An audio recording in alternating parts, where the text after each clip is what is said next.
괜찮아요. 70세 윤혜성은 한강 다리 난간 위에 서 있었습니다. 발밑으로 검은 강물이 흐르고 있었어요. 평생 일궈온 회사에서 하루아침에 쫓겨난 그는 더 이상 살 이유를 찾지 못했습니다. 가장 믿었던 후배가 등에 칼을 꽂았고 모든 것이 무너졌어요. 한 발짝만 더 내디디면 끝날 거였습니다. 그때 누군가 그의 팔을 잡아 끌었어요. 19살 고등학생 강태규였습니다. 배달 가방을 맨 채 숨을 헐떡이며 혜성을 난간 안쪽으로 끌어당겼어요. 아저씨, 누군가는 기다릴지도 모르잖아요. 태규의 떨리는 목소리가 밤 공기를 울렸습니다. 혜성은 소년의 눈을 봤어요. 그 눈에는 자신과 똑같은 상처가 담겨 있었습니다. 두 사람은 그렇게 만났어요.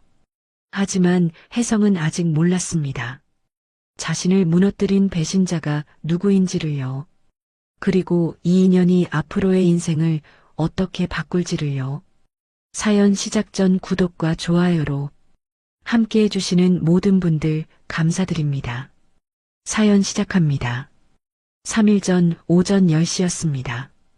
윤혜성은 자신의 회사 회의실에 앉아 있었어요. 혜성은 70살이었습니다. 30년 동안 회사를 일궈온 창업주였어요.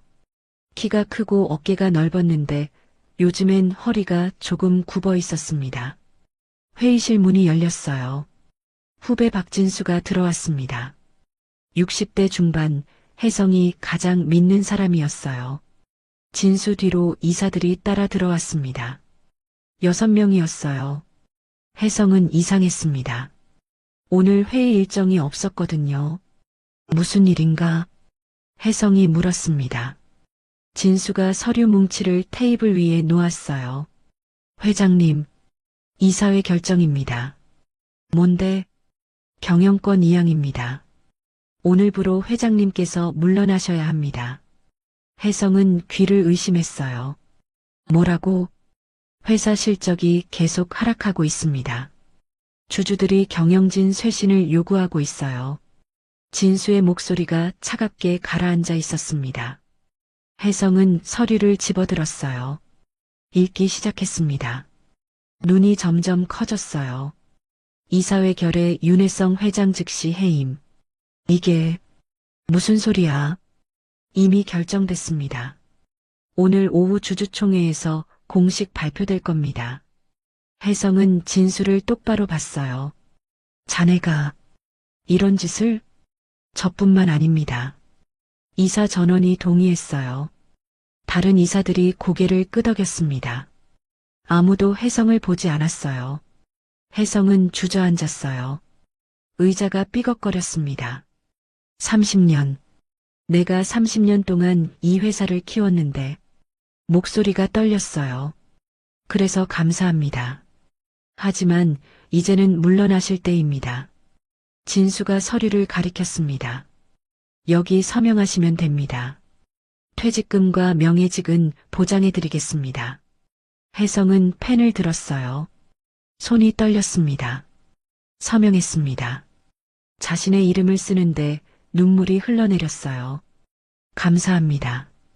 진수가 서류를 챙겼습니다. 이사들과 함께 회의실을 나갔어요. 혜성은 혼자 남았습니다. 빈 회의실에서 한참을 앉아 있었어요. 오후 3시였습니다. 혜성은 회장실에서 짐을 쌌어요. 30년 동안 모은 물건들이었습니다. 사진, 상패, 책들 다 박스에 넣었어요.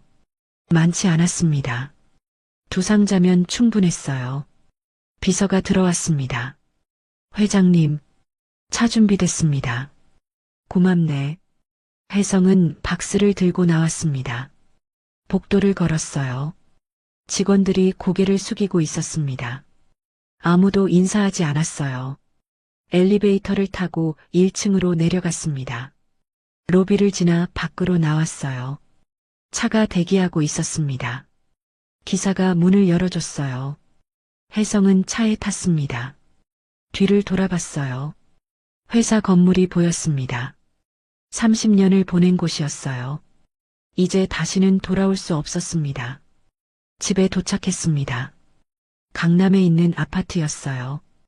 현관문을 열고 들어갔습니다. 조용했어요. 거실 소파에 주저앉았습니다. 박스를 옆에 놓았어요. 핸드폰이 울렸습니다. 아들이었어요. 여보세요. 아버지, 저 민준이에요. 민준은 혜성의 외아들이었습니다. 35살 같은 회사 전무였어요. 응, 소식 들었어요. 괜찮으세요? 혜성은 한참 말이 없었습니다. 아버지, 괜찮아. 거짓말이었어요. 제가 회사에서 뭐라도 해볼게요. 이사회 결정을 뒤집을 방법이. 민준아. 네. 그냥 두자. 이미 끝난 일이야. 혜성의 목소리가 지쳐 있었습니다. 하지만 나 좀 쉬고 싶다. 나중에 통화하자. 전화를 끊었습니다. 혜성은 창밖을 봤어요. 해가 지고 있었습니다. 밤이 되었습니다. 혜성은 소파에서 일어나지 못했어요. 핸드폰을 봤습니다. 여러 통의 전화가 와 있었어요. 다 무시했습니다. 자정이 넘어 혜성은 집을 나섰습니다. 차를 몰고 나왔어요. 어디로 가는지 몰랐습니다. 그냥 운전했어요. 1시간쯤 달렸을까요? 한강 다리에 도착했습니다. 차를 세우고 내렸어요. 다리 위를 걸었습니다. 밤 공기가 차가웠어요. 바람이 불었습니다. 난간에 섰습니다. 아래를 내려다봤어요. 검은 강물이 흐르고 있었습니다. 혜성은 생각했어요. 이제 뭘 하며 살아야 할까? 회사도 없고 사람들도 등을 돌렸어요. 남은 게 뭐가 있을까? 난간을 넘었습니다. 발밑으로 강물이 보였어요. 한 발짝만 더 내디디면 끝날 거였습니다. 그때였어요. 뛰지 마세요. 뒤에서 소리가 들렸습니다. 누군가 달려오고 있었어요. 혜성이 돌아보려는 순간 누군가 그의 팔을 잡아 끌었습니다. 힘이 셌어요. 난간 안쪽으로 끌려왔습니다. 바닥에 넘어졌어요. 혜성은 일어나 앞을 봤습니다. 고등학생으로 보이는 소년이 서 있었어요. 배달 가방을 메고 있었습니다. 숨을 헐떡이고 있었어요. 왜 그런 짓을 했어? 혜성이 소리쳤습니다. 소년은 대답하지 않았어요. 그냥 혜성을 봤습니다. 두 사람은 한참을 서로를 바라봤어요. 소년이 먼저 입을 열었습니다. 아저씨, 누군가는 기다릴지도 모르잖아요. 목소리가 떨리고 있었습니다. 아무도 없어. 날 기다리는 사람 따위. 혜성의 목소리가 갈라졌어요. 그래도 그러시면 안 돼요. 소년이 다가왔습니다. 혜성 옆에 섰어요. 저기 벤치 있잖아요. 거기 가서 앉아요. 혜성은 소년을 봤습니다. 고등학생쯤 돼 보였어요. 얼굴이 야위어 있었습니다. 두 사람은 벤치로 걸어갔습니다. 나란히 앉았어요. 한참 침묵이 흘렀습니다. 소년이 먼저 말했어요. 저는 강태규예요. 고3이에요. 윤혜성. 혜성이 대답했습니다. 아저씨, 무슨 일 있으세요? 혜성은 대답하지 않았어요. 그냥 강물을 바라봤습니다. 태규가 말을 이었습니다. 저도 힘들 때 여기 와요. 한강 보면 좀 나아지거든요. 혜성이 태규를 봤어요. 넌 뭐가 힘든데? 태규는 잠시 망설이다 말했습니다. 저는 할머니랑 둘이 살아요. 부모님은 어릴 때 버리고 가셨어요. 혜성은 숨을 죽이고 들었습니다. 할머니가 몸이 안 좋으셔서 제가 돈 벌어야 해요. 그래서 학교 끝나고 배달 일하거든요. 태규의 목소리가 작아졌어요. 가끔 너무 힘들 때 왜 날 버렸을까 생각해요. 제가 뭘 잘못했나? 눈물이 뺨을 타고 흘러내렸습니다. 혜성은 태규를 봤어요. 어린 소년이 혼자 버티며 살고 있었습니다. 그런데도 날 구했어? 네. 저도 버려져 봤으니까요. 그게 얼마나 아픈지 알아요. 태규가 혜성을 봤습니다. 그래서 아저씨는 그러지 마세요. 아저씨를 필요로 하는 사람이 분명 있을 거예요. 그 사람들을 버리고 떠나지 마세요. 혜성은 할 말을 잃었습니다. 두 사람은 한참을 조용히 앉아 있었어요. 바람이 불었습니다. 강물이 흔들렸어요. 태규가 일어섰습니다. 저, 배달 더 해야 해요. 아저씨, 집에 가세요. 제발이요. 혜성은 고개를 끄덕였습니다. 태규가 배달 가방을 메고 가려다 돌아섰어요. 아저씨, 내일도 살아있어야 해요. 약속하세요. 약속한다. 혜성이 작게 대답했습니다. 태규는 웃으며 손을 흔들고 자전거를 타고 사라졌어요. 혜성은 혼자 남았습니다. 벤치에 앉아 태규가 사라진 방향을 봤어요. 이상했습니다. 가슴이 따뜻해지고 있었어요. 처음 느끼는 감정이었습니다. 혜성은 일어나 차로 걸어갔습니다. 시동을 걸고 집으로 향했어요. 운전하며 생각했습니다. 태규의 말이 머릿속을 맴돌았어요. 저도 버려져 봤어요. 그래서 아저씨는 그러지 마세요. 혜성은 눈물을 닦았습니다. 집에 도착했어요. 침대에 누웠습니다. 잠이 오지 않았습니다. 태규 얼굴이 떠올랐어요. 어린 나이에 혼자 할머니를 돌보며 살고 있었습니다. 학교도 다니고 배달 일도 하면서요. 그런데도 낯선 사람을 구했어요. 자신도 힘든데요. 혜성은 결심했습니다. 태규를 다시 만나야 했어요. 다음 날 아침 혜성은 일찍 일어났습니다. 어제 태규가 입고 있던 옷을 떠올렸어요. 배달 가방에 상호가 적혀 있었습니다. 빠른 치킨 강남점. 혜성은 그 치킨집을 검색했어요. 주소를 확인하고 차를 몰고 나갔습니다. 30분 만에 도착했어요. 작은 치킨집이었습니다. 안으로 들어갔습니다. 사장으로 보이는 남자가 카운터에 서 있었어요. 어서 오세요. 혹시 강태규라는 학생 여기서 일해요? 태규요? 네, 일해요. 근데 왜요? 아, 어제 도움을 받아서요. 인사하려고요. 사장이 고개를 끄덕였습니다. 태규 착한 애죠. 학교 끝나고 매일 와서 밤까지 일해요. 몇 시에 와요? 6시쯤 오는데 오늘은 학교에 시험이 있다고 안 온대요. 혜성은 실망했지만 고개를 끄덕였습니다. 그럼 이거 좀 전해주실 수 있어요? 혜성은 봉투를 꺼냈어요. 안에 5만 원권 10장이 들어 있었습니다. 이건 너무 많은데요? 그냥 수고했다고 전해주세요. 혜성은 치킨집을 나왔습니다. 차에 타고 앉아 생각했어요. 태규를 어떻게 도와줄까? 그날부터 혜성의 하루가 달라졌습니다. 매일 아침 일어나 태규를 생각했어요. 어떻게 하면 부담 없이 도울 수 있을까? 3일 후 혜성은 태규가 다니는 학교를 찾아갔습니다. 행정실로 갔어요. 강태규 학생, 등록금 문제 있나요? 직원이 혜성을 봤습니다. 누구세요? 친척입니다. 직원이 컴퓨터를 확인했어요. 아, 미납이 좀 있네요.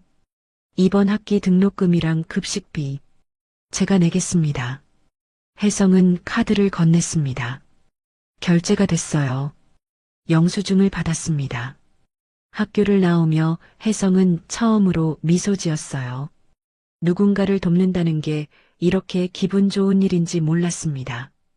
그날 밤 혜성은 집에서 뉴스를 보고 있었어요. 핸드폰이 울렸습니다. 모르는 번호였어요. 여보세요? 아저씨, 저 태규예요. 혜성은 놀라 일어났습니다. 태규야, 어떻게 내 번호를? 치킨집 사장님이 명함 주셨어요. 그리고 돈도 받았어요. 아, 그래. 왜 이렇게 많이 주신 거예요? 그냥 고마워서. 태규는 한참 말이 없었습니다. 아저씨, 살아계셔서 다행이에요.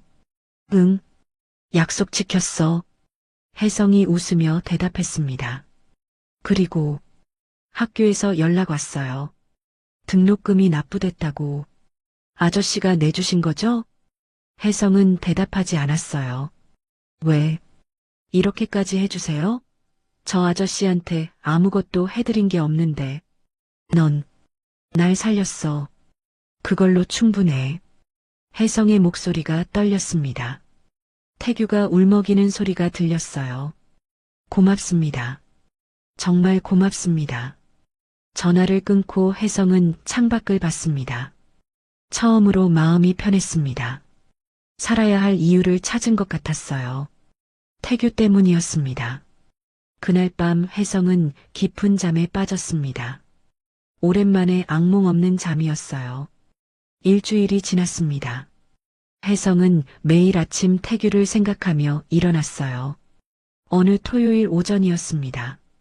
혜성은 태규에게 전화를 걸었어요. 태규야, 나야. 아저씨, 어떻게 지내세요? 잘 지내. 오늘 시간 있니? 네. 오후엔 배달일 있는데 오전은 괜찮아요. 점심 같이 먹을까?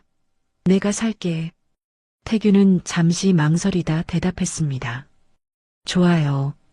두 사람은 강남역 근처 식당에서 만나기로 했어요.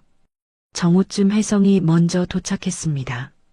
창가 자리에 앉아 기다렸어요. 10분 후 태규가 들어왔습니다. 낡은 패딩을 입고 있었어요. 얼굴이 지난번보다 더 야위어 보였습니다. 아저씨, 태규가 손을 흔들며 다가왔습니다. 어서 와. 앉아. 두 사람은 마주 앉았어요. 혜성이 메뉴판을 건넸습니다. 먹고 싶은 거 시켜. 저는 된장찌개요. 그것만? 고기도 시키자. 아니에요. 이거면 충분해요. 태규가 손을 저었습니다. 혜성은 종업원을 불러 된장찌개 2개와 불고기를 주문했어요. 음식이 나왔습니다. 태규는 숟가락을 들고 밥을 먹기 시작했어요. 빠르게 먹었습니다. 천천히 먹어. 체해. 네. 태규가 속도를 늦췄습니다. 혜성은 태규를 보며 물었어요. 요즘 어때? 학교는? 괜찮아요. 시험 기간이라 좀 바빠요. 공부하기 힘들지 않아? 일도 하면서. 익숙해요. 1년째 하고 있어서요. 혜성은 가슴이 아팠습니다. 할머니는 어떠시고? 태규의 표정이 어두워졌어요. 요즘 많이 안 좋으세요. 무릎이랑 허리가 아프셔서 거의 못 일어나세요. 병원은 다니시고? 돈이 없어서요. 약만 드리고 있어요. 혜성은 주먹을 쥐었습니다. 손톱이 손바닥을 파고들었어요. 식사가 끝나고 두 사람은 카페로 자리를 옮겼습니다. 커피를 시켜 마주 앉았어요. 태규야, 할머니 병원비 얼마나 필요해? 태규가 고개를 들었습니다. 왜요? 내가 도와줄게. 아니에요. 아저씨한테 이미 너무 많이 받았어요. 태규가 손을 저으며 말했습니다. 괜찮아. 나한테는 돈이 아직 있어. 혜성이 태규의 손을 잡았어요. 그래도 안 돼요. 왜? 저희 일은 저희가 해결해야죠. 아저씨가 평생 도와주실 수는 없잖아요. 태규의 목소리가 단호했습니다. 혜성은 한참 태규를 봤어요. 어린 나이에 너무 의젓했습니다. 알았어. 근데 힘들면 언제든 연락해. 알겠지? 네. 그리고 태규야. 네. 너 아직도 그 다리에 가니? 태규는 고개를 끄덕였습니다. 가끔요. 힘들 때요. 이제 거기 가지 마. 나한테 전화해. 내가 같이 있어줄게. 태규의 눈에 눈물이 맺혔어요. 고맙습니다. 아저씨. 혜성은 미소 지었습니다. 카페를 나와 두 사람은 함께 걸었습니다. 태규가 집 방향으로 가려 하자 혜성이 물었어요. 어디 사는데? 여기서 버스로 30분쯤 가야 해요. 태워다 줄게. 차 이쪽이야. 괜찮아요. 그냥 태워줄게. 할머니도 뵙고 싶고. 태규는 더 이상 거절하지 못했습니다. 두 사람은 혜성차에 탔어요. 태규가 길을 안내했습니다. 30분을 달려 도착한 곳은 낡은 빌라 단지였습니다. 페인트가 벗겨진 건물들이 줄지어 서 있었어요. 여기에요. 태규가 차에서 내렸습니다. 혜성도 따라 내렸어요. 2층 계단을 올라갔습니다. 태규가 문을 열었어요. 할머니, 저 왔어요. 안에서 기침 소리가 들렸습니다. 들어가세요. 혜성은 태규를 따라 안으로 들어갔습니다. 집은 작았어요. 방 한 칸에 부엌이 붙어 있었습니다. 오래된 가구들이 놓여 있었어요. 방에서 할머니가 나왔습니다. 70대로 보였어요. 허리가 굽어 있었고 지팡이를 짚고 있었습니다. 누구냐? 할머니, 저 도와주신 분이에요. 태규가 혜성을 소개했습니다. 안녕하세요. 윤혜성입니다. 혜성이 허리를 숙여 인사했어요. 아이고, 어서 오세요. 앉으세요. 할머니가 소파를 가리켰습니다. 세 사람은 작은 거실에 앉았어요. 태규가 부엌으로 가 물을 따라왔습니다. 할머니가 혜성을 보며 말했어요. 우리 태규 많이 도와주셨다면서요. 고맙습니다. 아닙니다. 제가 오히려 도움을 받았어요. 할머니는 기침을 했습니다. 심하게 기침하다 손수건으로 입을 가렸어요. 할머니, 괜찮으세요? 태규가 다가가 등을 쓰다듬었습니다. 괜찮다. 괜찮아. 할머니의 목소리가 약했습니다. 혜성은 할머니를 보며 가슴이 아팠어요. 태규가 얼마나 힘들게 살고 있는지 눈에 보였습니다. 1시간쯤 이야기를 나누고 혜성은 일어났습니다. 이제 가봐야겠어요. 벌써요? 저녁이라도 드시고 가세요. 할머니가 말렸지만 혜성은 고개를 저었습니다. 아닙니다. 다음에 또 올게요. 태규가 혜성을 현관까지 배웅했어요. 문 밖에서 혜성이 태규에게 조용히 말했습니다. 태규야, 할머니 병원 꼭 모시고 가야 해. 알아요. 돈 모으고 있어요. 내가, 아저씨. 태규가 혜성의 말을 끊었습니다. 저희 일은 제가 할게요. 걱정 마세요. 혜성은 더 이상 말하지 못했어요. 태규의 눈빛이 단호했습니다. 알았어. 근데 정말 힘들면 연락해. 네. 고맙습니다. 혜성은 계단을 내려가 차에 탔습니다. 시동을 걸고 출발하며 백미러로 태규를 봤어요. 손을 흔들고 있었습니다. 집으로 돌아오는 길에 혜성은 생각했습니다. 태규를 어떻게 도와야 할까? 강제로 돈을 주면 받지 않을 거였어요. 자존심이 강한 아이였습니다. 다른 방법을 찾아야 했어요. 집에 도착해 혜성은 노트북을 켰습니다. 검색을 시작했어요. 의료비 지원제도, 저소득층 병원비 지원, 여러 사이트를 봤습니다. 정보를 모았어요. 다음 날 월요일 아침 혜성은 구청을 찾아갔습니다. 복지과로 갔어요. 직원에게 태규 할머니 상황을 설명했습니다. 의료비 지원을 받을 수 있는지 물어봤어요. 신청서 작성하시면 검토해 드릴게요. 혜성은 신청서를 받았습니다. 집으로 돌아와 작성했어요. 태규 명의로 신청했습니다. 태규가 모르게요. 일주일 후 구청에서 연락이 왔습니다. 의료비 지원 승인됐습니다. 병원비의 80%를 지원해드려요. 혜성은 안도의 한숨을 내쉬었습니다. 그날 오후 태규에게서 사진이 왔어요. 할머니가 병원 침대에 누워 엄지를 치켜들고 있었습니다. 메시지도 함께 왔어요. 할머니 입원했어요. 구청에서 치료비 지원해 주셨어요. 혜성은 사진을 보며 눈물을 닦았습니다. 누군가를 돕는다는 게 이렇게 행복한 일인지 몰랐어요. 그날 밤 혜성은 오랜만에 편히 잠들었습니다. 다음 날 아침 혜성은 태규에게서 전화를 받았어요. 아저씨, 할머니가 전화래요. 뭐라고? 아저씨가 천사다라고요. 아저씨를 만난 뒤로 좋은 일들이 자꾸 생기는 것 같아요. 혜성은 웃었습니다. 할머니께 잘 계시라고 전해줘. 네. 그리고 태규야. 네. 혜성은 잠시 말을 고르다 말했습니다. 나 말이야. 회사 일로 힘들었는데 내 덕분에 다시 살 용기 났어. 아저씨, 고마워, 태규야. 진심이야.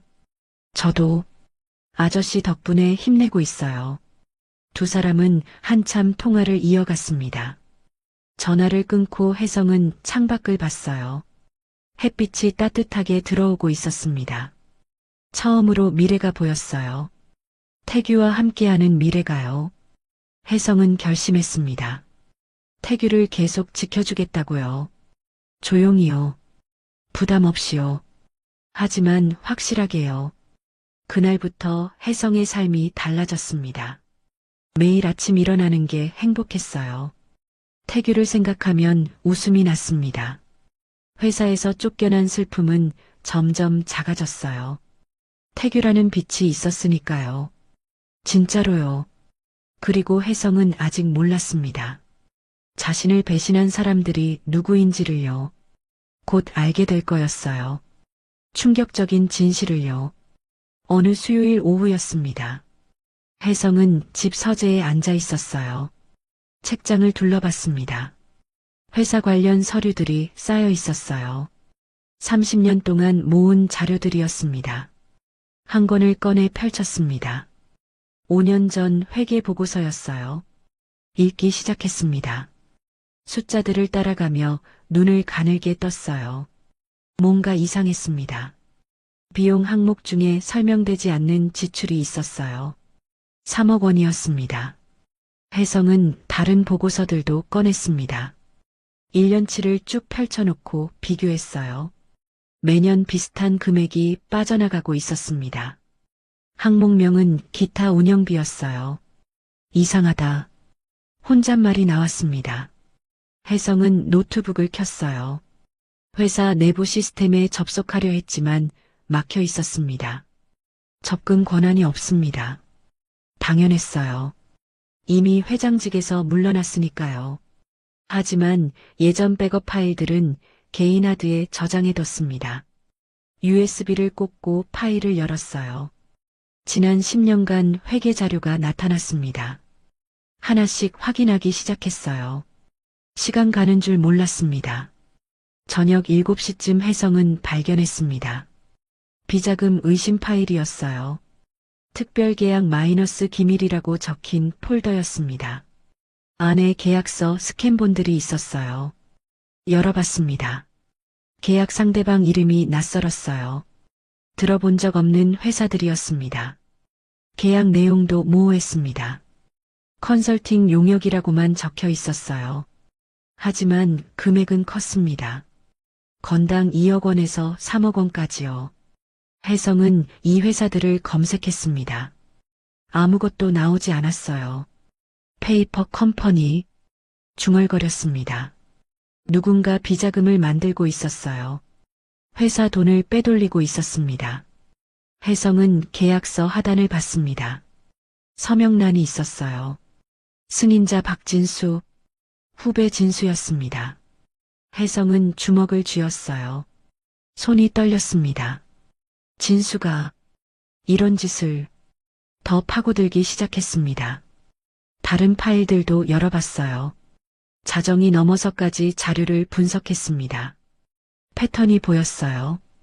비자금은 5년 전부터 시작됐고 매년 늘어나고 있었습니다. 총액을 계산했습니다. 15억 원이 넘었어요. 혜성은 의자에 기대 천장을 받습니다. 이걸로 날 몰아낸 거야. 진수가 비리를 숨기기 위해 혜성을 회장직에서 끌어내렸을 가능성이 컸습니다.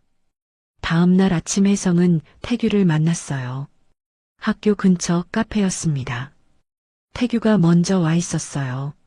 손을 흔들며 반겼습니다. 아저씨, 두 사람은 자리에 앉았습니다.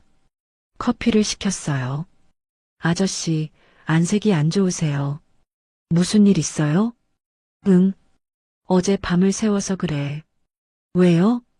혜성은 잠시 망설이다 말했습니다. 회사 일 좀 알아보고 있어. 아, 다시 돌아가시려고요? 아직은 모르겠어. 근데 뭔가 이상한 걸 발견했어. 태규가 몸을 앞으로 기울였습니다. 뭔데요? 혜성은 태규에게 어젯밤 발견한 것들을 설명했어요. 비자금, 페이퍼 컴퍼니, 진수의 서명까지요.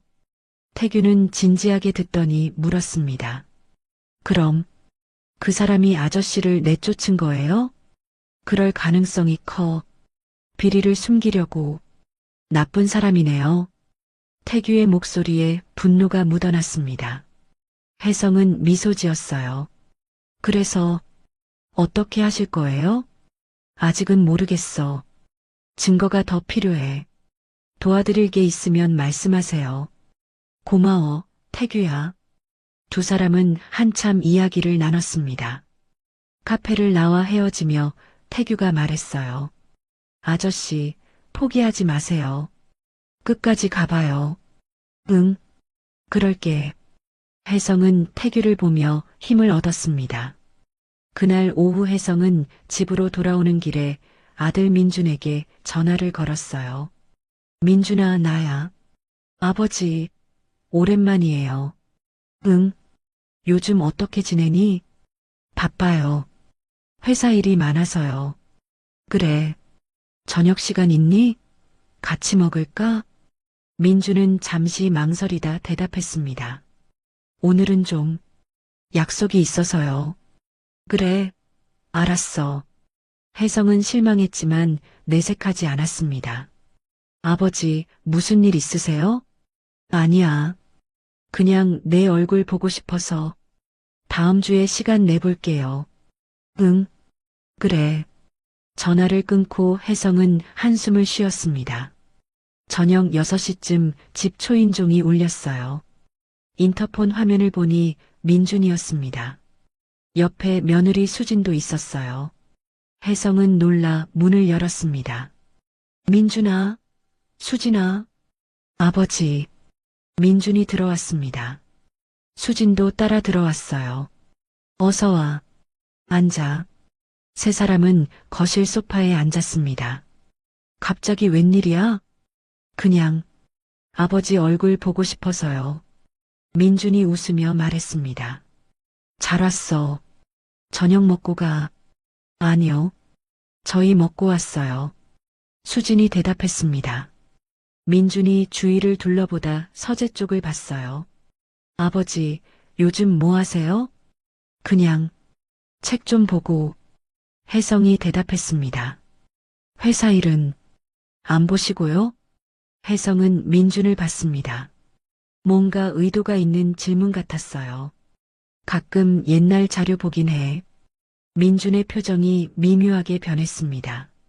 아버지, 회사 일은 이제 관여 안 하시는 게 좋을 것 같은데요. 왜? 이미 물러나셨잖아요. 새 경영진이 일하는데 방해될 수 있어요. 혜성은 민준을 똑바로 봤습니다. 난 아무 방해도 안 해. 그냥 내 자료 보는 것뿐이야. 그래도 민준아. 혜성의 목소리가 낮아졌습니다. 내가 30년 동안 회사를 키웠어. 그 자료들 보는 게 뭐가 문제야? 민준은 더 이상 말하지 못했습니다. 수진이 끼어들었어요. 아버지, 민준이가 걱정돼서 그래요. 아버지가 너무 회사 생각하시면 건강에 안 좋잖아요. 그래, 알겠어. 혜성은 대화를 끝냈습니다. 민준과 수지는 30분쯤 있다 일어났어요. 그럼 저희 이만 가볼게요. 응, 조심해서 가. 현관까지 배웅하며 민준이 다시 한번 말했습니다. 아버지, 회사 자료 너무 들여다보지 마세요. 혜성은 대답하지 않았습니다. 두 사람이 나가고 문을 닫았어요. 혜성은 서재로 돌아가 앉았습니다. 민준의 반응이 이상했어요. 왜 그렇게 회사 자료를 보지 말라고 했을까? 불길한 예감이 들었습니다. 혜성은 다시 노트북을 켰어요.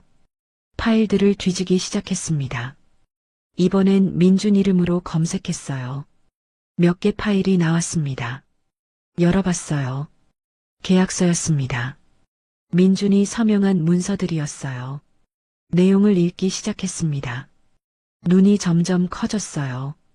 민준도 이 일에 연루돼 있어. 손이 떨렸습니다. 민준 명의로 된 계약들도 수상했어요. 실체 없는 회사들과의 거래였습니다. 혜성은 의자에서 일어나 창밖을 봤습니다. 민준까지 설마 생각하기 싫었습니다. 아들이 자신을 배신했을 리 없었어요. 하지만 증거는 쌓여가고 있었습니다. 그날 밤 혜성은 잠들지 못했어요. 민준 얼굴이 계속 떠올랐습니다. 새벽 4시쯤 태규에게 문자를 보냈습니다. 태규야, 자니? 나 좀 힘들어. 통화 가능해? 5분 후 태규에게서 전화가 왔어요. 아저씨, 무슨 일이에요? 미안. 깨웠지? 아니에요. 일어나 있었어요. 무슨 일 있으세요?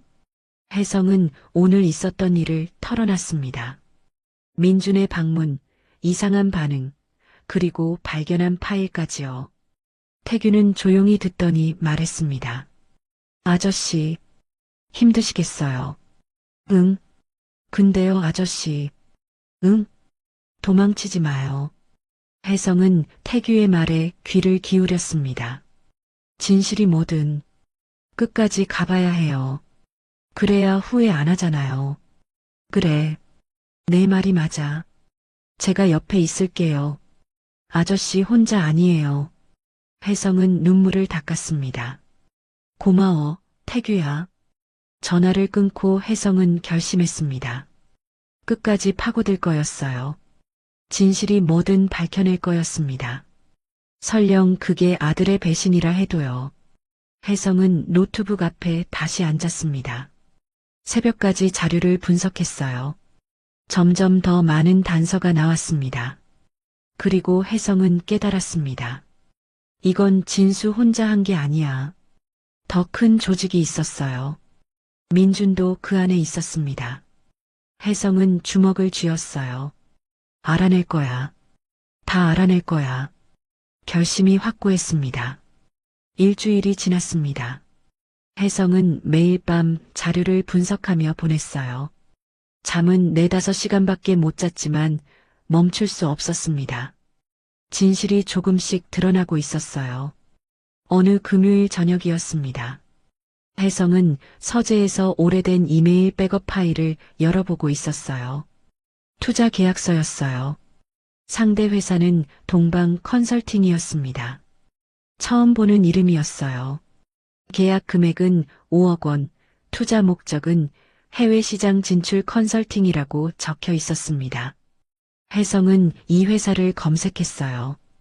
아무것도 나오지 않았습니다. 또 페이퍼 컴퍼니야. 다른 파일들을 뒤지기 시작했습니다. 비슷한 계약서들이 더 나왔어요. 모두 실체 없는 회사들이었고 금액은 수억 원씩이었습니다. 그런데 이번엔 다른 게 보였어요. 계약서 하단에 2개의 서명이 있었습니다. 하나는 진수, 또 하나는 민준이었어요. 혜성은 숨이 막혔습니다.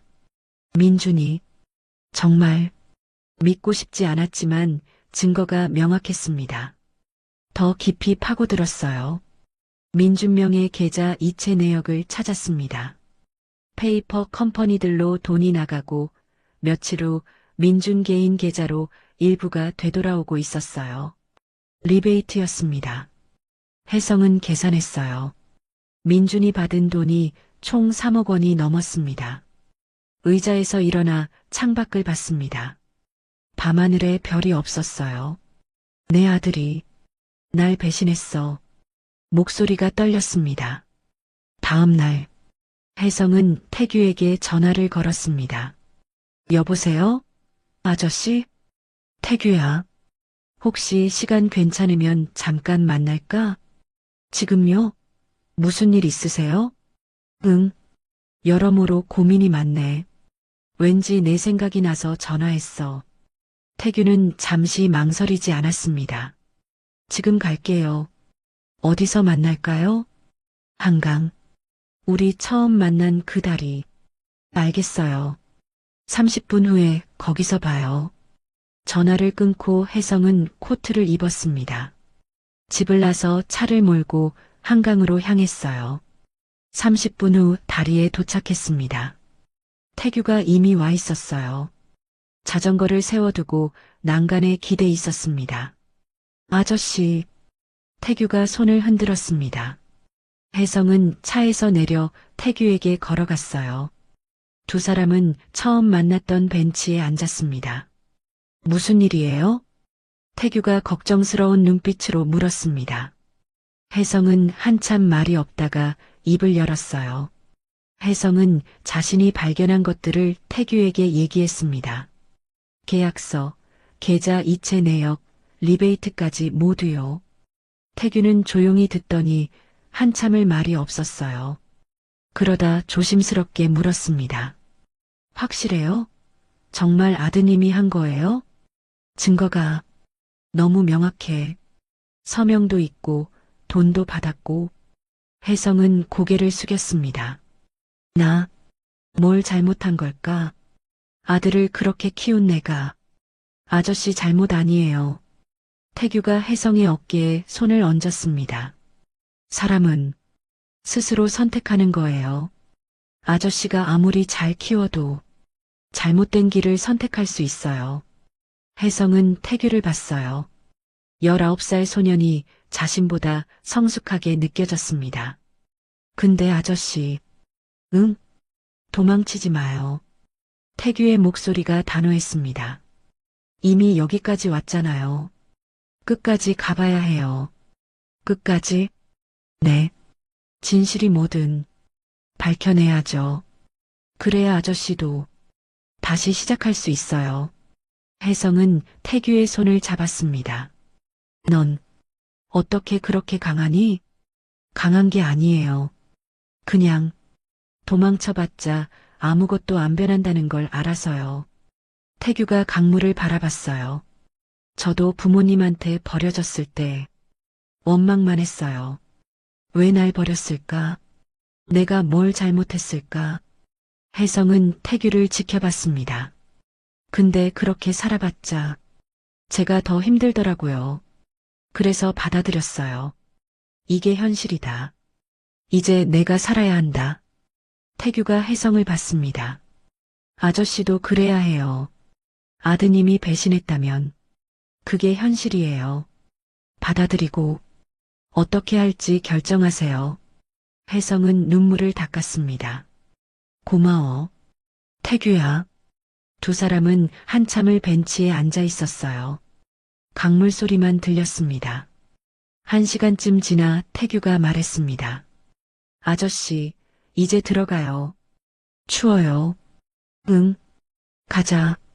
두 사람은 일어섰습니다. 태규가 자전거를 끌고 걸었어요. 아저씨, 힘드실 때 언제든지 연락하세요. 같이 있어 드릴게요. 혜성은 미소 지었습니다. 알았어. 고맙다. 태규가 자전거를 타고 사라졌습니다. 혜성은 그 모습을 지켜보다 차에 탔어요. 집으로 돌아오는 길에 혜성은 결심했습니다. 태규 말대로 끝까지 가볼 거였어요. 진실을 밝혀낼 거였습니다. 설령 그게 아들의 배신이라 해도요. 집에 도착해 서재로 갔습니다. 다시 자료를 펼쳐놓고 분석하기 시작했어요. 이번엔 수진 며느리 이름으로도 검색했습니다. 몇 개 파일이 나왔어요. 열어봤습니다. 수진명의 계좌도 있었습니다.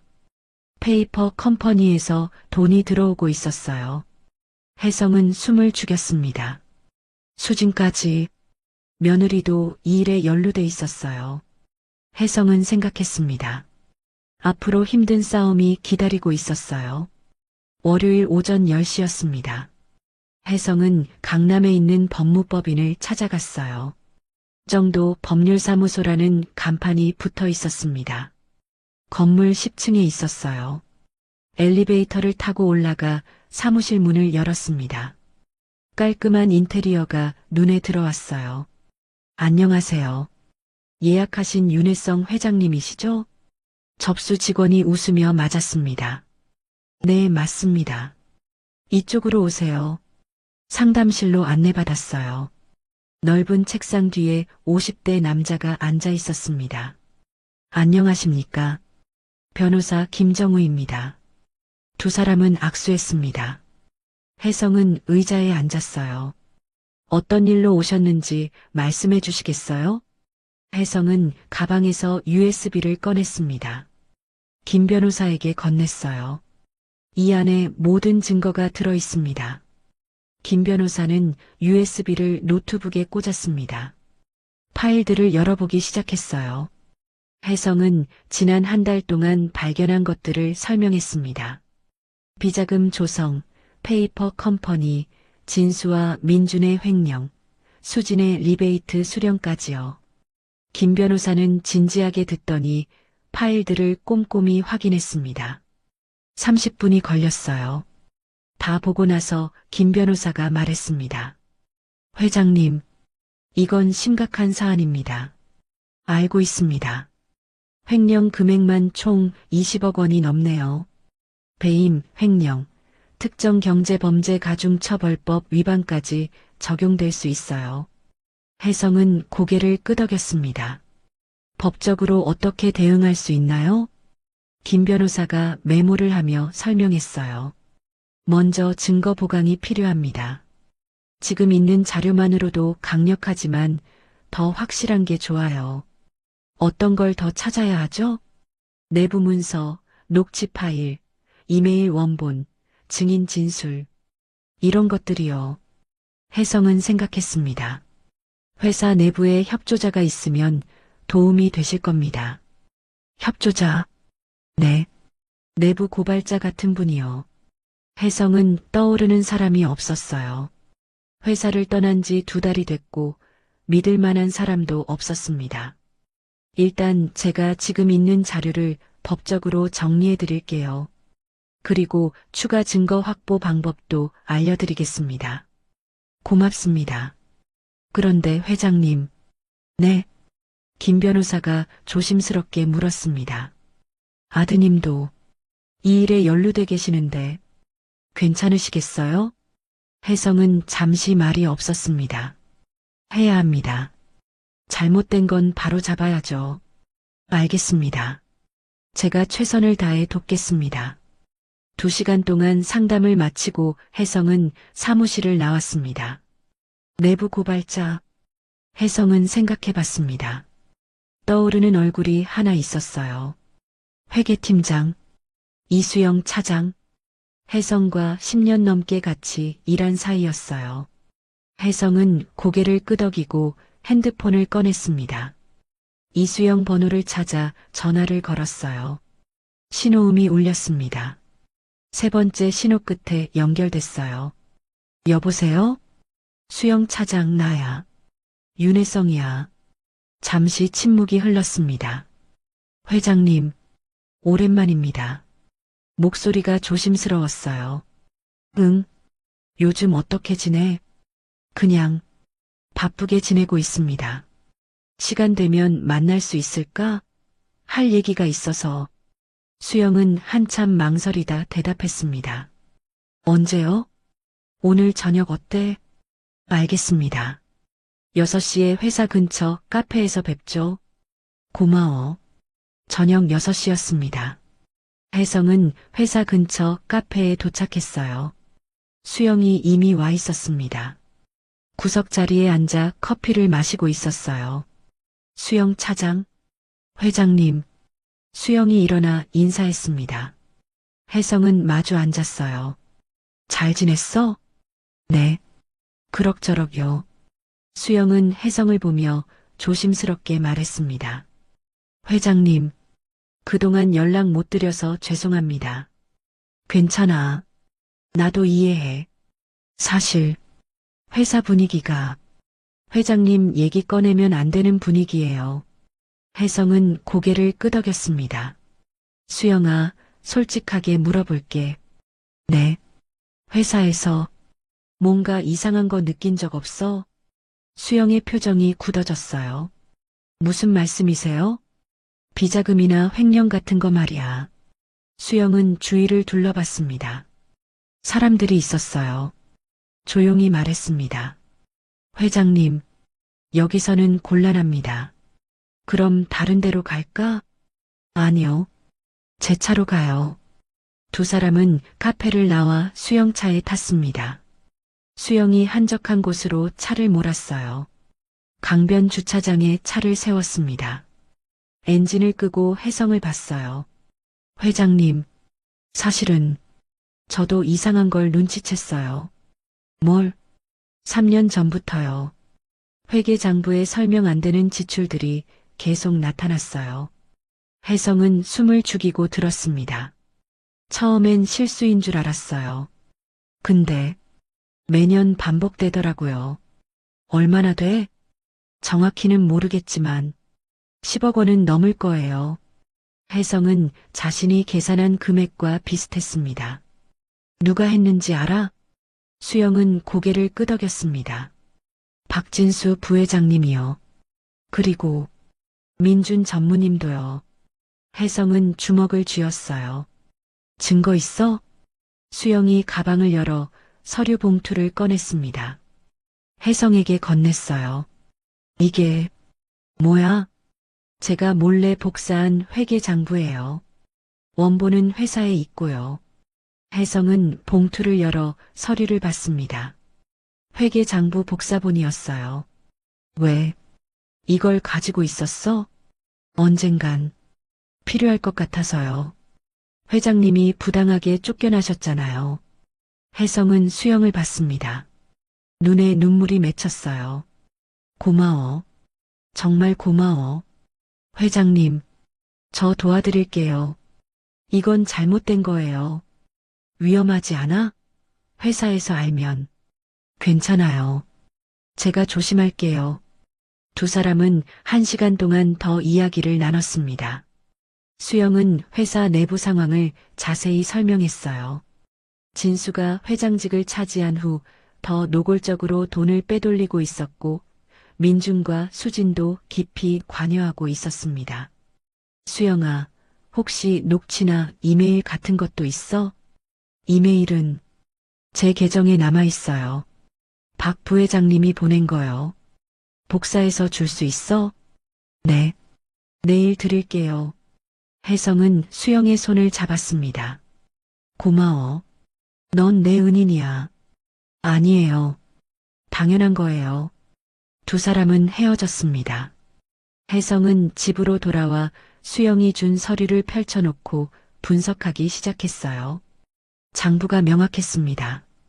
비자금 조성 경로, 페이퍼 컴퍼니로의 이체, 개인 계좌로의 환류까지 모두 기록돼 있었어요. 혜성은 김 변호사에게 전화를 걸었습니다. 변호사님, 나 윤혜성입니다. 네, 회장님. 무슨 일이세요? 추가 증거를 확보했습니다. 내일 사무실로 가도 될까요? 물론이죠. 오전 10시에 오세요. 다음 날 혜성은 김 변호사 사무실을 다시 찾아갔습니다. 수영이 준 서류와 밤새 정리한 자료를 가져갔어요. 김 변호사는 자료를 꼼꼼히 검토했습니다. 2시간이 걸렸어요. 다 보고 나서 고개를 끄덕였습니다. 이 정도면 충분합니다. 정말요? 네. 비자금 조성 경로가 명확하고 횡령 금액도 산출할 수 있어요. 김 변호사가 계산기를 두드렸습니다. 박진수 부회장 15억 원, 이민준 전무 3억 5천만 원, 강수진 씨 2억 5천만 원, 총 21억 원입니다. 혜성은 숨이 막혔습니다. 상상했던 것보다 더 큰 금액이었어요. 이제 어떻게 하죠? 주주총회를 여는 게 좋겠습니다. 주주총회요? 네. 회장님이 아직 최대 주주시잖아요. 임시 주주총회를 소집해서 이 증거들을 공개하는 겁니다. 그럼 사람들이 다 알게 되는 거네요. 그렇죠. 그리고 즉시 해임 안건을 상정하고 동시에 검찰 고발도 진행합니다. 혜성은 한참 생각했습니다. 민준도 체포되는 건가요? 김 변호사가 조심스럽게 대답했습니다. 네. 횡령 금액이 크기 때문에 구속 가능성이 높습니다. 혜성은 눈을 감았어요. 알겠습니다. 진행하세요. 확실하십니까? 네. 잘못된 건 바로 잡아야죠. 김 변호사는 고개를 끄덕이고 서류를 정리하기 시작했습니다. 주주총회는 한 달 후로 잡겠습니다. 그동안 법적 절차 준비하고 증거 자료 법원 제출용으로 정리할게요. 고맙습니다. 혜성은 집으로 돌아가 남은 한 달을 준비하기 시작했습니다. 주주총회 발표 자료, 증거 목록, 법적 서류까지 하나하나 점검했어요. 실수가 있어서는 안 됐습니다. 단 한 번의 기회였으니까요. 한 달이 빠르게 지나갔어요. 드디어 주주총회 날이 다가왔습니다. 운명의 날이었어요. 진실이 세상에 드러날 날이요. 혜성은 준비됐습니다. 주주총회 당일 아침이었습니다. 혜성은 일찍 일어나 정장을 입었어요. 거울을 보며 넥타이를 맸습니다. 손이 떨렸지만 표정은 단호했어요. 오전 9시에 컨벤션홀에 도착했습니다. 이미 사람들이 모여 있었어요. 주주들, 기자들, 회사 임직원들이 로비에 가득했습니다. 혜성이 나타나자 사람들이 웅성거리기 시작했어요. 저 사람 윤혜성 전 회장 아니야? 왜 여기 온 거지? 혜성은 사람들 사이를 지나 회의장으로 걸어갔습니다. 회의장 안으로 들어갔습니다. 넓은 홀에 의자가 100개쯤 놓여 있었어요. 앞쪽에 무대가 있었고 스크린이 설치돼 있었습니다. 혜성은 앞쪽 자리에 앉았습니다. 10분 후 사람들이 들어오기 시작했습니다. 자리가 빠르게 차올랐어요. 무대 위로 진수가 올라왔습니다.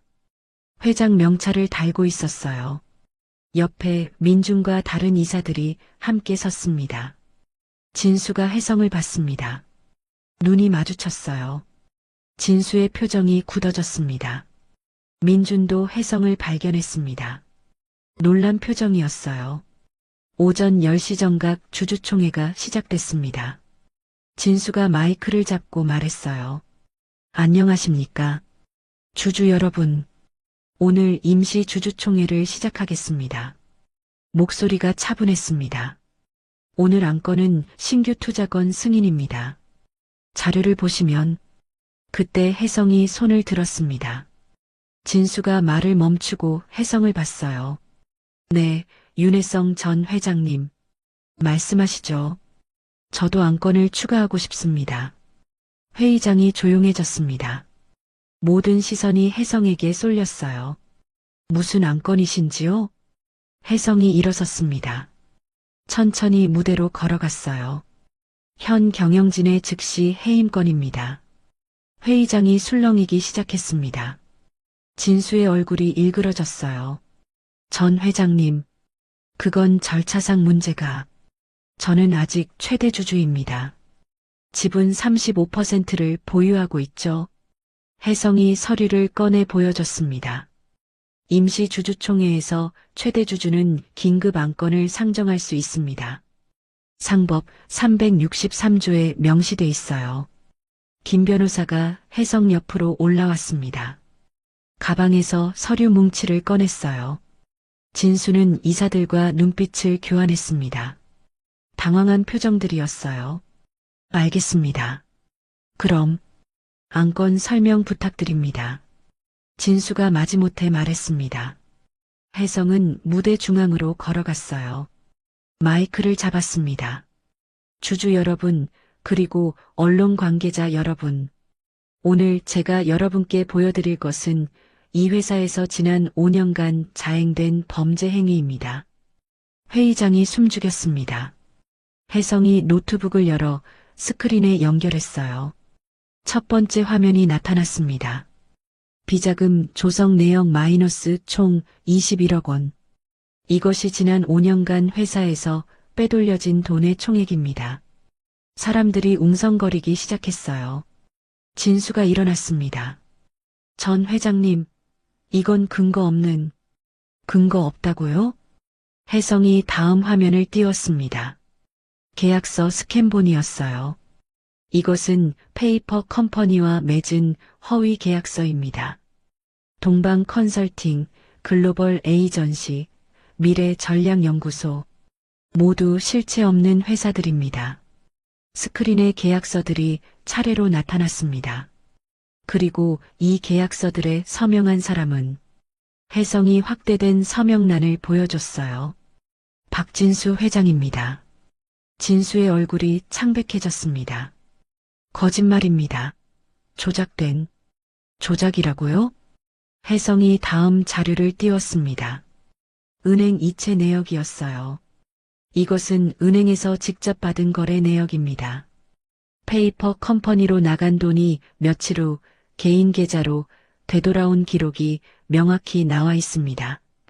사람들이 소리를 지르기 시작했어요. 말도 안 돼. 회사 돈을 횡령했다고? 혜성은 계속했습니다. 박진수 회장 개인 계좌로 유입된 금액은 총 15억 원입니다. 진수가 소리쳤어요. 거짓말이야. 증거를 조작한 거야. 그럼 이것도 조작인가요? 혜성이 다음 화면을 띄웠습니다. 이메일 스크린샷이었어요. 발신 박진수, 수신 이민준, 제목 이번 달 처리건, 본문 민준아, 이번 달 컨설팅 용역비 3억 처리했다. 내 몫은 5천만 원이니 확인해라. 회의장이 아수라장이 됐습니다. 민준이 자리에서 벌떡 일어났어요. 아버지, 이건... 혜성은 민준을 봤습니다. 눈빛이 차갑게 가라앉았어요. 이민준 전무, 당신도 이 일에 깊이 연루돼 있습니다. 다음 화면을 띄웠습니다. 민준명의 계좌 이체 내역이었어요. 이민준 전무가 지난 5년간 받은 리베이트는 총 3억 5천만 원입니다. 민준은 고개를 숙였습니다. 온몸이 떨리고 있었어요. 그리고 혜성이 다음 화면을 띄웠습니다. 강수진 씨, 이민준 전무의 배우자 역시 2억 5천만 원을 받았습니다. 객석에 앉아있던 수진이 일어나려다 주저앉았습니다. 혜성은 마지막 화면을 띄웠어요. 조직도였습니다. 이것이 비자금 조성 구조입니다. 박진수 회장을 중심으로 이민준 전무, 강수진 씨, 그리고 재무팀 일부가 공모했습니다. 사람들이 분노하기 시작했어요. 당장 경찰 불러. 체포해야 해. 진수가 무대에서 내려가려 했습니다. 하지만 김 변호사가 막아섰어요. 박진수 회장님, 지금 나가시면 도주로 간주됩니다. 진수는 그 자리에 멈춰 섰습니다. 혜성이 마지막으로 말했습니다. 저는 오늘 이 증거들을 바탕으로 박진수 회장, 이민준 전무, 강수진 씨를 횡령 및 배임 혐의로 검찰에 고발했습니다. 회의장 뒤쪽 문이 열렸습니다. 검찰 수사관들이 들어왔어요. 박진수 씨, 이민준 씨, 강수진 씨, 횡령 및 배임 혐의로 동행 조사하겠습니다. 진수가 뒤로 물러섰습니다. 이건 음모야. 윤혜성이 날 모함하는 거야. 증거가 명확합니다. 저희와 함께 가시죠. 수사관들이 진수에게 다가갔습니다. 수갑을 채웠어요. 민준도 수갑이 채워졌습니다. 고개를 숙인 채 울고 있었어요. 수지는 의자에 주저앉아 얼굴을 가렸습니다. 수사관이 다가가 일으켜 세웠어요. 세 사람이 끌려나갔습니다. 회의장이 혼란스러웠어요. 혜성은 무대에 서서 그 모습을 지켜봤습니다. 민준이 끌려가며 혜성을 봤어요. 눈에서 눈물이 흘러내리고 있었습니다. 아버지, 죄송합니다. 죄송해요. 혜성은 대답하지 않았습니다. 그냥 봤을 뿐이었어요. 민준이 완전히 사라지고 문이 닫혔습니다. 혜성은 마이크를 다시 잡았어요. 주주 여러분, 오늘 여러분께 보여드린 것은 진실입니다. 이 회사가 얼마나 부패했는지를요. 사람들이 조용해졌습니다. 저는 이제 이 회사를 바로 세우고자 합니다. 새로운 경영진을 구성하고 투명하게 운영하겠습니다. 그리고 혜성이 잠시 말을 멈췄어요. 저를 회사에서 내쫓았을 때 제 손을 잡아준 사람이 있습니다. 강태규 군입니다.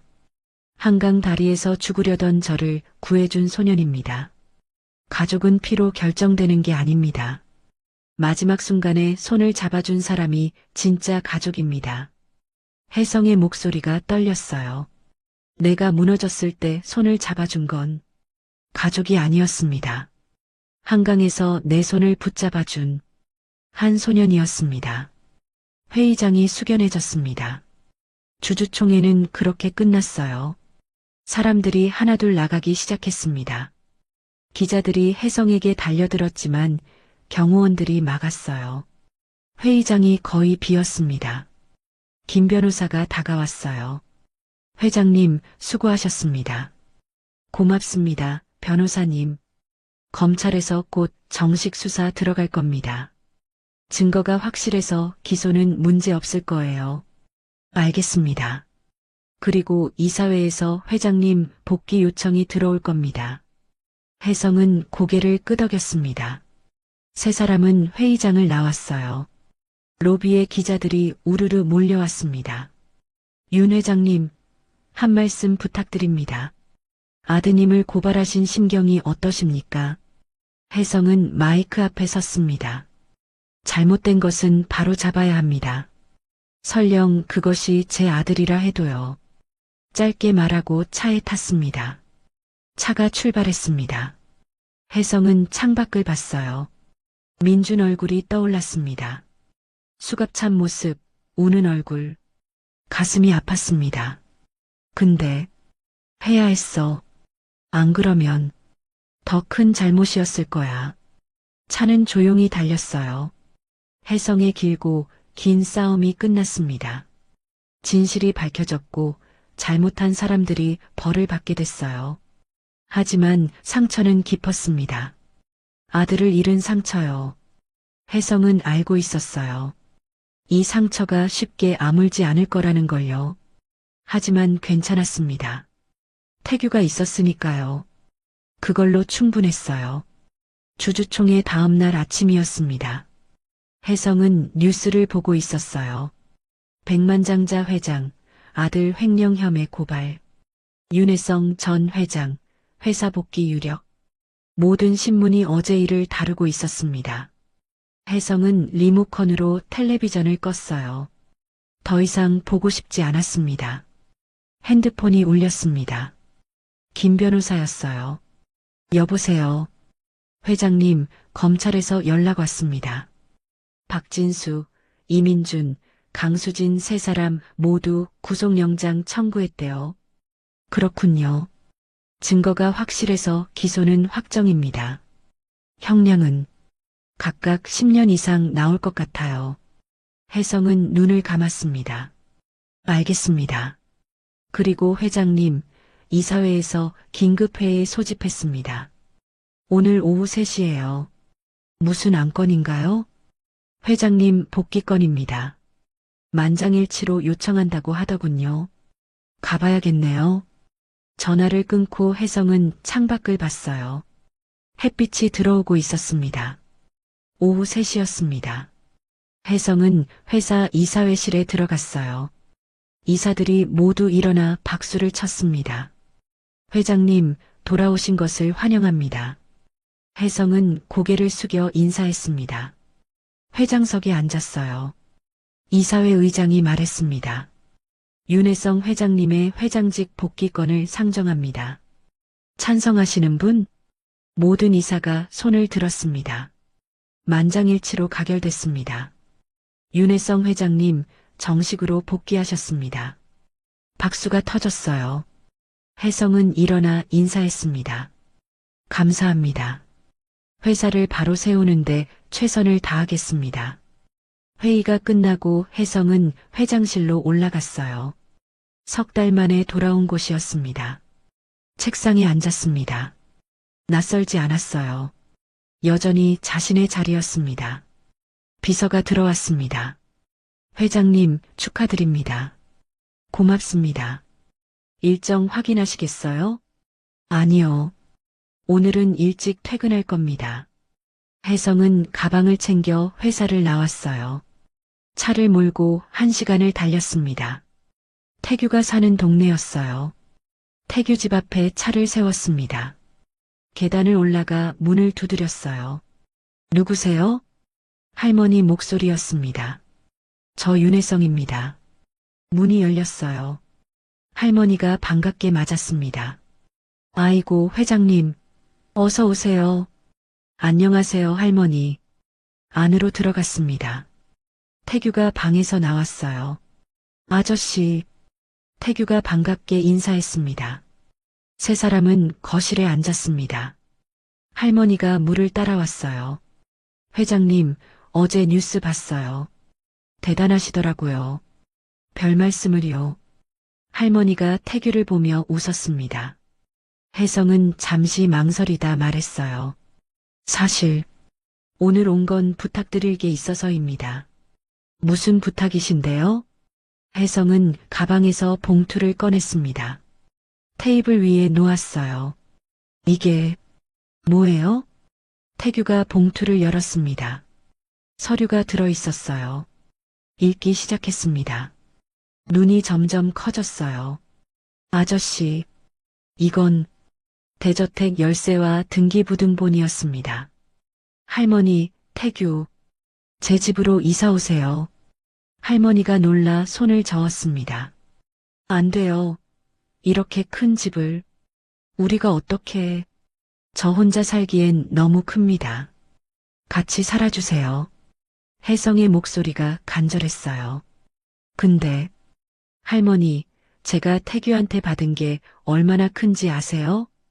혜성이 태규를 봤습니다. 이 아이가 날 살렸어요. 한강에서, 그리고 삶에서요. 아저씨, 태규 없었으면 전 지금 여기 없어요. 그러니까 제발 부탁입니다. 할머니는 눈물을 닦았습니다. 태규가 할머니를 봤어요. 할머니, 어떻게 할까요? 할머니는 한참 생각하더니 고개를 끄덕였습니다. 그럼 신세 지겠습니다. 혜성은 환하게 웃었어요. 고맙습니다. 일주일 후였습니다. 이사 날이었어요. 혜성은 직접 트럭을 빌려 태균의 짐을 실었습니다. 많지 않았어요. 박스 5개면 충분했습니다. 대저택에 도착했습니다. 강남에 있는 2층 단독주택이었어요. 정원이 넓었고 집이 웅장했습니다. 할머니가 입을 벌리고 집을 봤어요. 아이고, 이렇게 큰 집에서 살아도 되나? 당연하죠. 이제 우리 집이에요. 혜성이 앞서 걸어가 현관문을 열었습니다.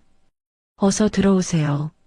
할머니와 태규가 집 안으로 들어갔어요. 거실이 넓었습니다. 천장이 높았고 샹들리에가 걸려 있었어요.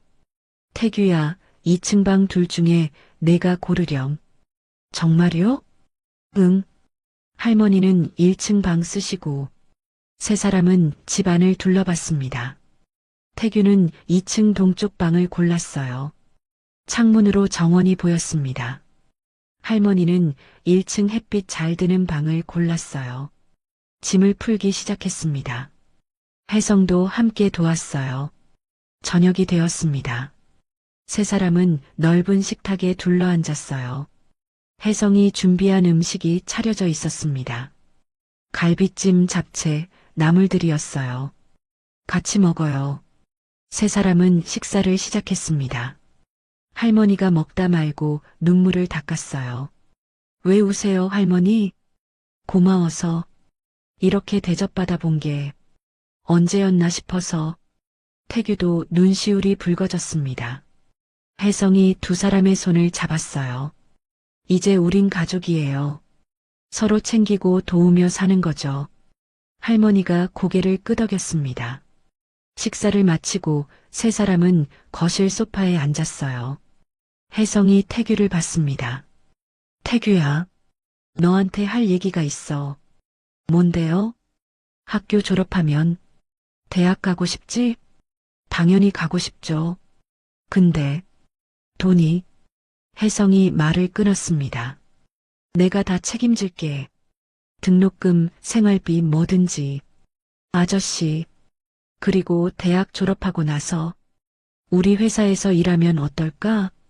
태규는 놀라 혜성을 봤어요. 회사에서요? 응. 밑바닥부터 배우면서 천천히 올라가는 거야. 혜성이 미소 지었습니다. 그리고 언젠가는 내가 이 회사를 이끌었으면 좋겠어. 저요? 회사를요? 응. 넌 할 수 있어. 태규는 눈물을 닦았습니다. 아저씨, 저 잘할 수 있을까요? 물론이야. 내가 옆에서 다 가르쳐 줄게. 할머니가 두 사람을 보며 웃었어요. 우리 태규, 이렇게 좋은 분 만나서 정말 복 받았구나. 그날 밤 세 사람은 각자 방으로 들어갔습니다. 혜성은 침대에 누워 천장을 봤어요. 민준 얼굴이 떠올랐습니다. 아직도 가슴이 아팠어요. 하지만 후회는 없었습니다. 잘못된 것을 바로잡은 거였으니까요. 그리고 이제 새로운 가족이 생겼습니다. 태규와 할머니요. 피는 안 섞였지만 진짜 가족이었어요. 혜성은 눈을 감았습니다. 편안한 잠이 찾아왔어요. 다음 날 아침 혜성은 일찍 일어나 아래층으로 내려갔습니다. 할머니가 부엌에서 아침을 준비하고 있었어요. 할머니, 제가 할게요. 아니에요. 제가 할게요. 회장님은 앉아 계세요. 혜성은 미소 지으며 식탁에 앉았습니다. 태규도 내려왔어요. 학교 가는 옷차림이었습니다. 아저씨, 아침 드세요. 응, 같이 먹자. 세 사람은 함께 아침을 먹었습니다. 식사를 마치고 태규가 학교 갈 준비를 했어요. 혜성이 차 열쇠를 건넸습니다. 기사 아저씨가 태워다 드릴 거야. 네, 기사님이요? 응, 이제 매일 등하교 때 태워다 줄 거야. 아저씨, 너무 과분해요. 가족인데 뭐가 과분해. 태규는 혜성을 안았습니다. 고맙습니다. 정말 고맙습니다. 잘 다녀와. 태규가 집을 나갔어요. 혜성도 출근 준비를 했습니다. 회사에 도착해 하루 일과를 시작했어요. 오후에 김 변호사에게서 연락이 왔습니다. 회장님, 검찰에서 기소 완료했습니다. 다들요? 네. 박진수, 이민준, 강수진 모두요. 첫 공판은 한 달 후래요. 알겠습니다. 그리고 회장님, 이민준 씨가 면회 신청했습니다. 혜성은 숨이 막혔습니다. 사양하겠습니다. 알겠습니다. 전화를 끊고 혜성은 의자에 기댔어요. 민준을 만나고 싶지 않았습니다. 아직은 너무 아팠어요. 그날 저녁 집으로 돌아왔습니다. 할머니와 태규가 저녁을 준비하고 있었어요. 아저씨, 오셨어요? 응, 다녀왔어. 오늘 저녁은 제가 만들었어요. 태규가 자랑스럽게 말했습니다. 정말? 뭔데? 김치찌개요. 세 사람은 식탁에 앉아 저녁을 먹었습니다. 태규가 만든 김치찌개는 맛있었어요. 조금 짰지만 정성이 느껴졌습니다. 맛있다. 정말요? 응, 정말 맛있어.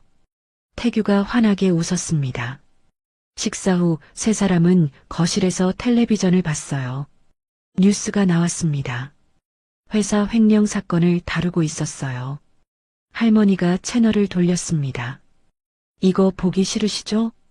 괜찮아요, 할머니. 드라마를 틀었어요. 세 사람은 편하게 앉아봤습니다. 혜성은 옆에 앉은 태규를 봤어요. 할머니도 봤습니다. 진짜 가족 같았어요. 따뜻했습니다. 이게 행복이구나. 혜성은 처음으로 깨달았습니다.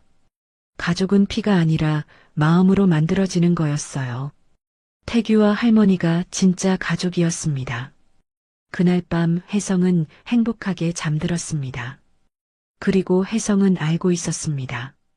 앞으로도 계속 이렇게 살 거라는 걸요. 태규, 할머니와 함께요. 행복하게요. 영원히요. 드디어 찾았습니다. 진짜 가족을요.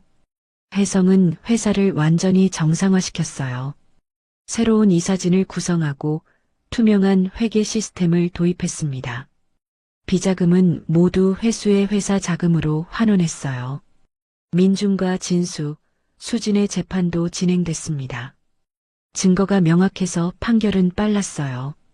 진수는 징역 12년, 민주는 징역 8년, 수진은 징역 5년을 선고받았습니다. 혜성은 재판정에 가지 않았어요. 결과만 전화로 들었습니다. 김 변호사가 전화로 말했어요. 회장님, 모두 실형 선고됐습니다. 알겠습니다. 이민준 씨가 마지막으로 회장님께 전해달라는 말이 있다고 하던데요. 뭐라고 했나요? 아버지, 죄송합니다. 용서해 주세요. 라고요. 혜성은 눈을 감았습니다. 가슴이 아팠지만 대답하지 않았어요. 알겠습니다. 수고하셨습니다. 전화를 끊고 혜성은 창밖을 봤습니다. 민주는 이제 감옥에 있었어요. 8년 동안 갇혀 지낼 거였습니다. 아들을 잃은 슬픔은 컸습니다. 하지만 후회는 없었어요. 잘못된 것을 바로잡은 거였으니까요. 그날 저녁 집으로 돌아왔습니다. 태규가 현관에서 맞았어요. 아저씨, 오늘 학교에서 대학 원서 받았어요. 정말? 네, 경영학과 지원하려고요.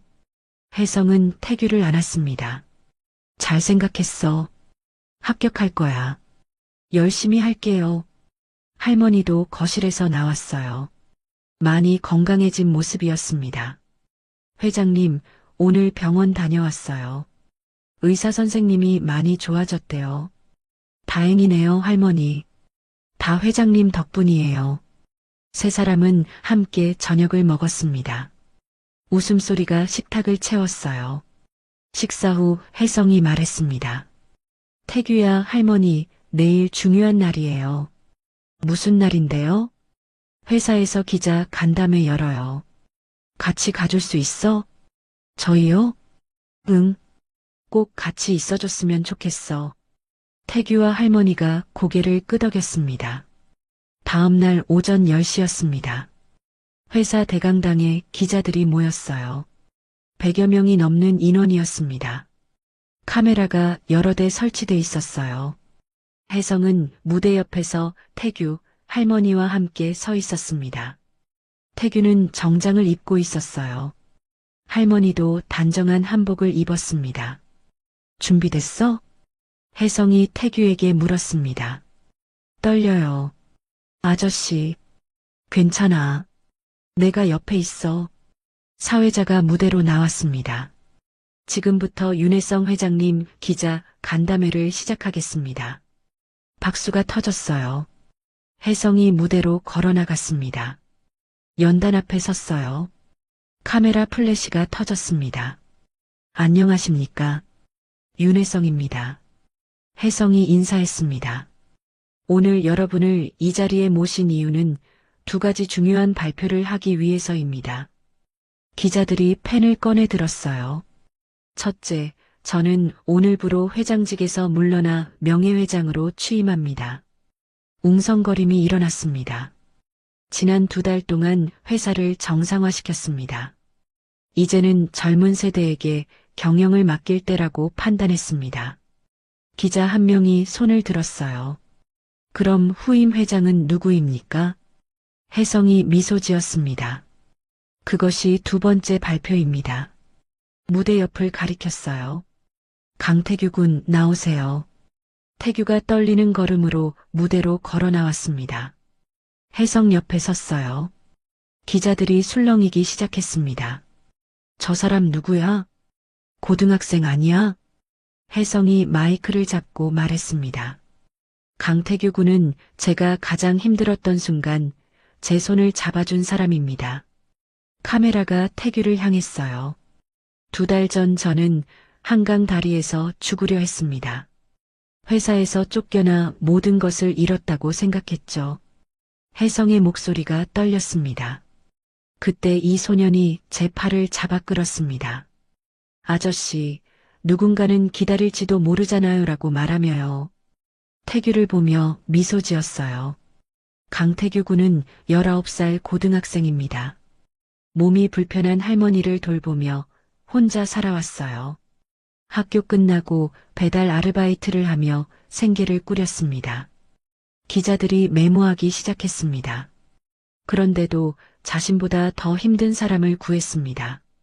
낯선 노인을 살렸어요. 혜성이 태규의 어깨에 손을 얹었어요. 지난 2달 동안 이 소년과 함께 살았습니다. 할머니와 함께요. 그들이 제게 준 것은 진짜 가족의 의미였습니다. 목소리가 갈라졌어요. 피는 섞이지 않았지만 마음으로 이어진 가족이요. 회의장이 조용해졌습니다. 가족은 피로 결정되는 게 아닙니다. 마지막 순간에 손을 잡아준 사람. 그 사람이 진짜 가족입니다. 혜성이 봉투를 꺼냈습니다. 그래서 오늘 공식적으로 발표합니다. 봉투를 열어 서류를 꺼냈어요. 저는 강태규 군을 제 양자로 입적했습니다. 기자들이 술렁였습니다. 그리고 강태규 군을 우리 회사의 후계자로 지명합니다. 카메라 플래시가 미친 듯이 터졌어요. 태규는 놀라 혜성을 봤습니다. 눈에 눈물이 가득했어요. 태규 군은 앞으로 대학에 진학해 경영학을 배우고 졸업 후 우리 회사에 입사할 것입니다. 혜성이 계속 말했습니다. 밑바닥부터 시작해 모든 부서를 경험하며 배울 겁니다. 그리고 준비가 되면 이 회사를 이끌 거예요. 기자 한 명이 손을 들었습니다. 회장님, 실제 아드님이 계시지 않습니까? 혜성의 표정이 어두워졌어요. 제 아들 민준이는 잘못된 길을 선택했습니다. 지금 그 대가를 치르고 있어요. 목소리가 낮아졌습니다. 저는 더 이상 그를 제 후계자로 생각하지 않습니다. 침묵이 흘렀어요. 대신 진짜 가족을 선택했습니다. 제 손을 잡아준 강태규를요. 혜성이 태규를 안았습니다. 태규는 혜성 품에서 울기 시작했어요. 아저씨, 저 잘할 수 있을까요? 떨리는 목소리였습니다. 할 수 있어. 내가 옆에서 다 가르쳐 줄게. 기자들이 박수를 치기 시작했습니다. 점점 커졌어요. 무대 옆에서 지켜보던 할머니도 눈물을 닦고 있었습니다. 간담회가 끝나고 3사람은 무대에서 내려왔어요. 기자들이 둘러쌌습니다. 태규 군, 소감 한마디 부탁드립니다. 태규가 마이크 앞에 섰습니다. 저는 그냥 당연한 일을 했을 뿐이에요. 힘든 사람을 도운 거였어요. 목소리가 떨렸습니다.